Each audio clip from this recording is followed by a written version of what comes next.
ঝাড়ু দেওয়া বন্ধ কর। আমার বাড়ির কোনো কাজ কাম তো করা লাগবে না। ঘরের মধ্যে তোর জামা কাপড় যা কিছু আছে সবকিছু এখন আমার বাড়ি থেকে বাইরে ওখানে আর সংসার করবো। এসব তুমি কি কথা কইতেছো? হ্যাঁ, আমার লোকে কেন সংসার করবে না তুমি? কারণ তুই একটা বাঞ্জা, তুই একটা বন্ধা, তোর কোনোদিন বাচ্চা কাজ হইব না। দেখো, শুধু আমার একার উপর দোষ দিও না। সমস্যা তো তোমারও থাকতে পারে। তোমার সমস্যার জন্য তো আমাদের সন্তান না হইতে পারে, তাই না? তোমাকে তুমি আমার একার উপর দোষ চাপাইও না। তোর কি মনে হইতেছে আমি কোনো কিছু না জানি না তোরে খামোখা দোষারোপ করতেছি? সেদিন যে তোরে ডাক্তারের কাছে নিয়ে গেছিলাম, তোরে টেস্ট করাইছিল, টেস্ট করছিল, এই নে সে পরীক্ষার রিপোর্ট, সাফ সাফ লেখা আছে সমস্যা তোর, আমার কোনো সমস্যা নাই।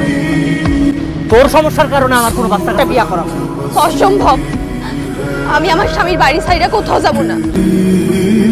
কালিমা পইড়া কবুল বইলে আমি তার বিয়া করছি, তার লোকে সংসার করার জন্য। আমি ভালোবাসছি।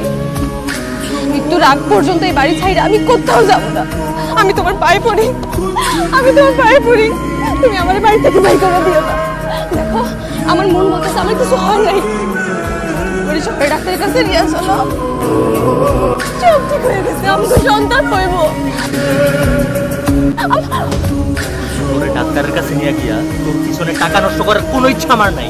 আর শুধু শহরে ডাক্তার কেন, তোর যদি বিদেশে কোনো ডাক্তারের কাছে নিয়ে যায় না, তাও তোর কোনো কাম হইব সব কইয়া দিস।